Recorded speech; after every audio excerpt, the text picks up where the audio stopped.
Алдыңғы сабақтарда біз бизнес страницаны ашу, оны әрлеу, одан кейін ADS менеджердің настройкасын жасау деген секілді процесстердің барлығын жасадық. Енді бізге қалғаны таргет жіберудің өзі. Қазір осы сабақта таргет жіберуді үйренеміз. Таргет жіберу үшін алдымен ADS менеджерге өтеміз. ADS менеджер мына сол жағында болады. Егер де сол жағында болмаса, мына жерден плюспен өтіп, яғни ADS плюспен өтіп рекламаны басасыздар. Одан кейін мына перейти в ADS менеджер дегенді өтесіздер.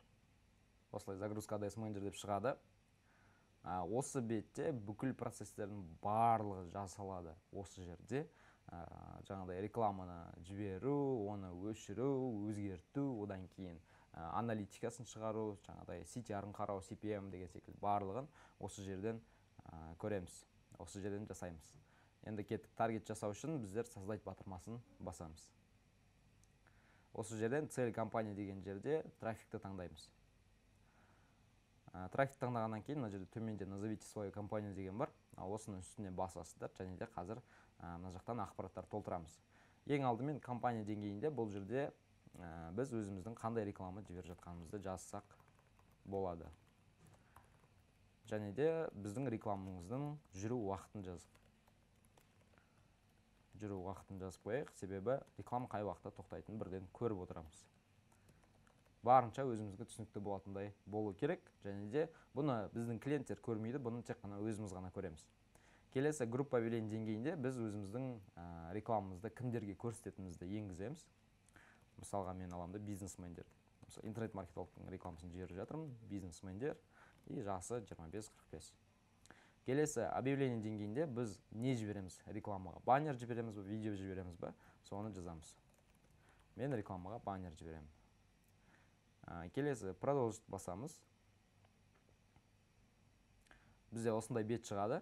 Осы жерден бірден төменге түсесіздер. Одан кейін мына жерде оптимизация бюджеті компания деген тауып аласыздар. Осыған біздер жаңағы оптимизацияны қосып қоюымыз керек. Бұл біздің рекламаның ақшасы барынша тиімді жүруіне көмектеседі. Және де мына дневной бюджет жанында мына жерден сіз өзіңіздің қалаған бюджетіңізді белгілейсіз. Осы жерде біз өзіміздің рекламаға қанша ақша жұмсайтынымызды белгілейміз. Негізінен тест ретінде ең бастапқы кезде бір $3 қойсақ болады. Егер де уже реклама өтіп, бәрі нормально болған кезде біз аламыз да бұл бюджетті жары қарай көбейте береміз. Бастапқыда жаңағы тестке күніне $3 қойсақ жеткілікті. Келесі далені басамыз. Далені басқан кезде келесі бет шығады. Бұл группа повеление деңгейі. Бұл жерде біз өзіміздің жаңа аудиториямызды соның барлығын белгілейміз. Міне трафик деген жерде міне сайт деп тұрады. Сайт тұру керек. Біз рекламамызды сайтқа жібереміз. Келесі бюджет и график бөлімінде мына жерде дата запуска деп тұр, және де дата окончания. Запуск деген бұл рекламаның басталу уақыты, окончания бұл рекламаның аяқталу уақыты. Қазір аяқталу уақытын белгілейміз. Ол үшін мына жерде галочканы қою керек. Міне установить дату окончания деген жерден галочканы қоямыз. Одан кейін төмен мына жерде датаны белгілейміз. Біздер аяқталу уақыты, мысалы рекламамыз 1 апта жүреді. Одан кейін уақыты. Мына жақта жоғарыда қандай уақыт тұр, дәл соны жазып қойсаңыздар жеткілікті. Жаздық. Міне біз датаны белгіледік. Яғни рекламамыз қазір бірден тексеріске кетеді. Одан кейін 6 маусымға дейін жүреді. Яғни өзіміздің рекламамыздың қай уақытқа дейін жүретінін осы жерден белгілейміз. 5 күнге жібереміз, 4 күнге жібереміз, немесе 10 күнге жібереміз. Осы жерден белгілейсіздер. Келесі аудитория бөлімінде бұл жерде біз өзіміздің мақсатты аудиториямыздың жасын, жынысын, қызығушылықтарын, одан кейін жаңа рекламаны қай жаққа жіберу керектігін белгілейміз. Ең алдымен местоположениені белгілеу керек. Ол үшін мына жерде изменить деп басамыз. Сізде кей кезде изменить емес, редактировать деп шығып тұруы мүмкін. Живущий здесь или недавно постель деп жазылып тұр. Осы жерден біз аламыз да, живущий здесь деп таңдаймыз. Не себепті? Бұл жерде біз рекламамызды именно осы жергілікті тұрғындарға рекламаны көрсетеміз. Ол жақтан туристер келуі мүмкін, басқа елдерден немесе басқа қаладан келуі мүмкін. Ол адамдарға біздің рекламамыз өтпеуі мүмкін. Яғни біздің ақшамыз бос кетеді. Сол себепті люди живущие здесь таңдаймыз. Сіздің егерде кәсібіңіз ресторан, кафе, белгілі бір орны болатын болса, онда осы жерден өзіңіздің қалаңызды таңдасаңыз болады. Мысалы, Ақтөбе деген секілді. Ақтөбе деп белгілейміз. Енді келесі жерде плюс 40 километр деп жазылып тұр. Бұл біздің рекламамыздың көрсетілу аймағы. Оны бұл жерден аламыз да, міне только текущий город деп белгілесек, тек қана Ақтөбе қаласына біздің рекламамыз көрінеді. Егер де тағы да қалалар керек болатын болса, немесе сізге бүкіл Қазақстанға жіберу керек болатын болса, онда басында бізде Қазақстан деп тұрды, сол жерден қозғамасаңыз болады. Мына жерде Қазақстан деп белгілеген кезде міне бүкіл біздің рекламамыз Қазақстанға көрінеді. Нақты местоположениені осы жерден белгілейміз. Кеттік келесі. Бізде бұл жерде өзіміздің мақсат аудиториямыздың жасын белгілейміз. Возраст деген жерден изменить деп басасыз, және де өзімізге керек жасты белгілейміз. Мен 25-45 жастағы кәсіпкерлерге қазір рекламаны жіберемін. 25-45. Все, кеттік. Келесі, бұл жерде пол. Кәсіпкерлер әйел адамдарда, жаңағыдай ер адамдарда болады, сол себепті бұл жерде изменить деп басқан кезде мына все шығады, мужчина және женщина. Егер де сізге тек қана әйел адам керек болатын болса, женщина басасыз, ер адам керек болса, мужчина қалады. Егер де екеуі де болатын болса, онда все деп тұра береді. Енді маңызды бір бөлімі бұл детальный таргетинг. Детальный таргетингте біз не істейміз? Осы жерден біз өзіміздің жаңағыдай мақсат аудиториямыздың қызығушылықтарын белгілейміз. Тағы да изменить деп басамыз, және де бұл жерден не істейміз? Қазір бизнес-менеджердің қызығушылықтарын табамыз. Бизнес деп жазған кезде, міне бізде астында осылай осы бизнес деген сөзі бар, қызығушылықтар шығады.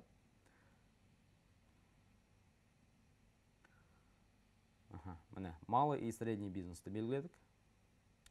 Одан кейін міне осылай бір ғана интересті жазып алғаннан кейін бізге Facebook өте үлкен көмегін тигізіп отыр. Міне рекомендация басқан кезде бізге осы қызығушылыққа ұқсас тағы да басқаларын көрсетеді. Осы жерде міне владельцы таңдаймыз, одан кейін основатель таңдаймыз. Интерес бизнес және де предпринимательство. Так, кеттік. Бұл жерде максимум бір 5-10 интерес таңдасаңыздар жеткілікті болады. Одан көп болатын болса, ол былайша айтқанда каша болады. Уже Facebook бізге рекламамызды кімге көрсететінін білмей қалады, сол себепті бұл жерден нақты бір ғана аудиторияны таңдаған дұрыс. Тек қана бизнесмендер, тек қана мысалы декреттегі аналар, тек қана аналар деген секілді. Келесі, осы жерден сохранить эту аудиторию дегенді басамыз. Бұл нәрсені не үшін жасаймыз? Біз келесі таргет жіберген кезде осы аудиторияны қайтадан таңдап отырмас үшін, уақыт үнемдеу үшін осы аудиторияны сақтап қоямыз. Бизнесмендер 25-45. Осылай аудиторияның атын жазасыздар, және де сохранить деген батырманы басаңыз. Міне, біздің аудитория сақталды. Енді келесі бұл жерде бұл места размещения. Міндетті түрде вручную деп басамыз, және де өзімізге керек платформаны таңдаймыз. Бұл жерде 4 түрлі платформа бар. Facebook, Instagram, Audience Network және де Messenger. Бізге ең керегі бұл Facebook және де Instagram. Ол үшін міне ең біріншіден устройство деген бөлімде изменить деп басып, тек қана мобильный устройствоны қалдыруымыз керек. Бұл жерден не деген сөз? Мобильный устройство бар, және де ПК деген бар. ПК бұл персональный компьютер. Яғни бізді, мысалы, например, Facebook'ке ноутбук арқылы кіретін адамдар бар. И оларға жаңағыдай біздің рекламамыз көрінеді. Ол адамдар бізге, мысалы, керек емес. Керек емес. Именно бізге Facebook пен Instagram'ға телефонмен кіретін адамдар қажет. Сол себепті ПК-ның жанынан галочканы алып тастайсыздар. Мобильный устройствоны қалды, енді келесі платформаны таңдаймыз. Audience Network'та алып тастаймыз, және де Messenger'да алып тастаймыз. Бізде Facebook пен Instagram қалды. Facebook'тың өзінен алып тастаймыз да, бізде тек қана лента Facebook'тың өзін қалдырсақ жеткілікті болады. Енді қараңыздар, Instagram'да мына жерде бізде лента бар, интересный бар, және де история бар. Яғни рекламамыз 4 түрлі алаңда көрсетіледі: историяда, интересныйда, лента, Instagram'ның лентасында және де Facebook'тың лентасында. Рекламамызды қайда көрсететінімізді таңдадық. Енді келесі далее басып, далені басқан кезде міне біздер келесі жаңағыдай объявление деңгейінде түсеміз, және де осы жерден өзіміздің ашқан бизнес страницамызды алдымен белгілеп аламыз, таңдап аламыз. Міне страница Facebook деген жерден үстіне басасыздар. Басқан кезде өзіміздің страницамызды тауып аламыз. Мына жақтан болуы мүмкін, немесе мына жақта болуы мүмкін. Аласта интернет-маркетолог, мысалы Райымбек деген секілді, осыны таңдайсыздар. Бірден Instagram тіркеліп тұрады. Instagram тіркеліп тұрған кезде мына аккаунт Instagram деген жерде біздің Instagram шығып тұрады. Төмен түсеміз. Бізде рекламаның форматы одно изображение или видео. Бұл жерде яғни бір ғана баннер немесе бір ғана видео жүктейміз. Ал егер де кольцевая галереяны таңдайтын болсақ, онда бірнеше баннер, бірнеше видеоны жүктей аламыз. Максимум 10-ға дейін жүктей аламыз. Одно изображение или видеоны таңдаймыз. Яғни менде қазір бір ғана баннер бар. Одан кейін келесі рекламные креативы. Осы жерде міне добавить медиафайл деген батырма бар. Осыны басып, біз өзіміздің баннерімізді немесе видеомызды жүктейміз. Изображение деген кезде баннер, видео деген кезде видео. Изображение таңдаймыз. Келесі осылай сізде шықпауы мүмкін, себебі сіздер рекламаны бірінші рет жіберіп тұрсыздар. Баннерді жүктеу үшін загрузить дегенді басамыз.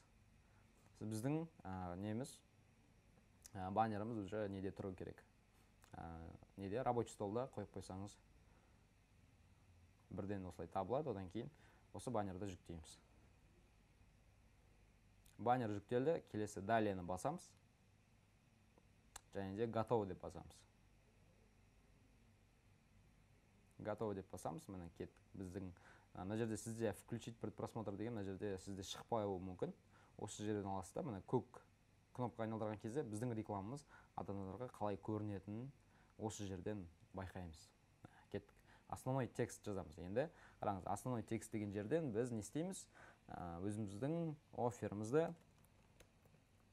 оффер, және де копирайтинг.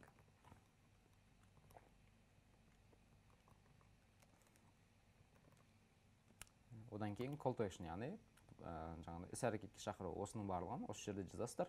Яғни мен сияқты оффер, копирайтинг, call to action деп жазып қоймаңыздар. Өзіңіздің дайындаған офферіңізді, копирайтингті, call to action'ды осы жерге, основной текст деген жерге жазамыз. Міне қараңыз, мен мына жерде жаздым. Ол мына жақта Facebook'тың лентасында ең бірінші басында көрінеді. Ал егер де Instagram'ның лентасында осындай ошибка шығып тұруы мүмкін, ол жағынан уайымдамаңыздар. Мынандай ошибкалар шығып тұрады. Біз қазір толығымен рекламаның барлығын жасап біткеннен кейін барлығы нормально көрінеді. Мысалға, историяда шығып тұр, лентада кішкене көрінбей тұр. Оның барлығы уайымдамаңыздар, барлығы көрінеді. Кеттік. Келесі, мына жерде место назначения, бұл жерде сайт тұрады. Сайт тұрады, қозғамайсыздар. Енді келесі URL сайты деген кезде, мына чат API арқылы жасалған өзіміздің сілтемемізді осы жерге қоямыз. Ең алдымен жаңағыдай номерімізді жазамыз, одан кейін бізге қандай реклама, қандай текстпен адам шығу керек, соны жазамыз.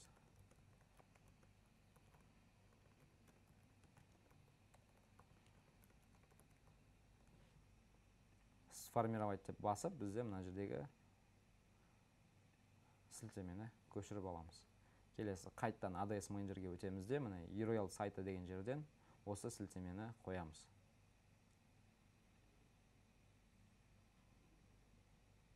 Міне қойылды. Міне бізде лентаны шықты, бағана лента шықпай тұр еді, енді қойылды. Бізде ошибкалардың барлығы кетті. Осылай сіздерде де осылай болу керек, ошибка болмау керек. Лентаның размері 1:1 болу керек, яғни квадрат. Так, мына біздің текстіміз мына жақтан шығып тұрады. Историяда мына жерде текст тұрады. Және де Facebook'тың лентасында текст мына жақта тұрады. Төмен түсеміз. Все, кеттік.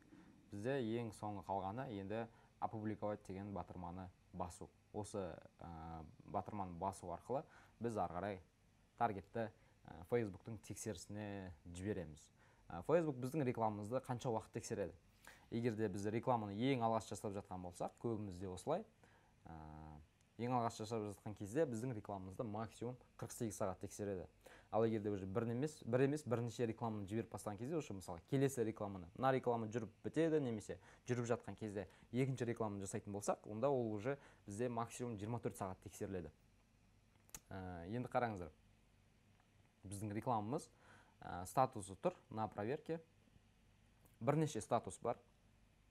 Бұл жерде қызыл болып тұратын болса, мына жерде жасыл болып тұр. Бізде әзірше қызыл болып тұратын болса, онда біздің рекламамыз тексерістен өтпей қалды, немесе бір қандай да бір ошибка бар, сол ошибканы реттеу керек болады. Ол үшін бірден редактировать, немесе мына жердегі шығып тұрған ошибканың үстіне басқан кезде қандай ошибка шығып тұрғаны көрінеді. Сол жерден батырманы басып арқылы ошибканы жөндейміз. Редактировать етіп, мысалы көбінде проблема бұл осы жаңағыдай объявление бөлімінде жаңағы баннеріңіз сәйкес келмей қалады, немесе текстіңіз өтпей қалады деген секілді.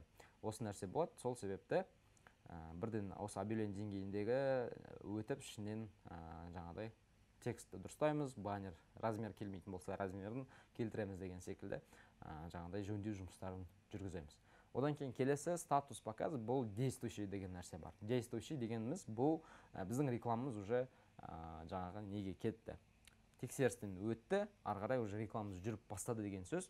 Бізде бір 2-3 сағаттан кейін уже мына жақтан статистика көріне бастайды. Бізде охват пайда болады, кликтің саны пайда болады, кликтің бағасы, қанша ақша кетті, соның барлығы осы жақтан көрініп отырады. Және де запланированные группы деген нәрсе бар. Статус показы запланированные группы деп сізде шығуы мүмкін. Ондай статус не себепті шығады? Міне қараңыздар. Мына біздер аудиторияны таңдайтын бөлімде, группа объявление бөлімінде, мына жақта дата запуска деген кезде, мына жақтан уақытын өзгертетін болсақ, алдағы уақытқа қойып қоятын болсақ, мен мысалы, например, мына жерде Лос-Анджелестің уақыты мен аламда, бұл жерден 31 деймде, яғни біздің рекламамыз уже бір күннен кейін шығады. Сол себепті бізде статуста запланированные группы деп тұрады. Егер де рекламаны дәл қазір шыққанын қаласаңыз, онда мына жақта дата запусканы вообще қозғамаған дұрыс. Яғни біздің рекламамыз бірден тексеріске кетеді, тексерістен өткеннен кейін бізден бірден неге шығады, действующий болады. Так, кеттік. Енді осы ең негізгі статустар.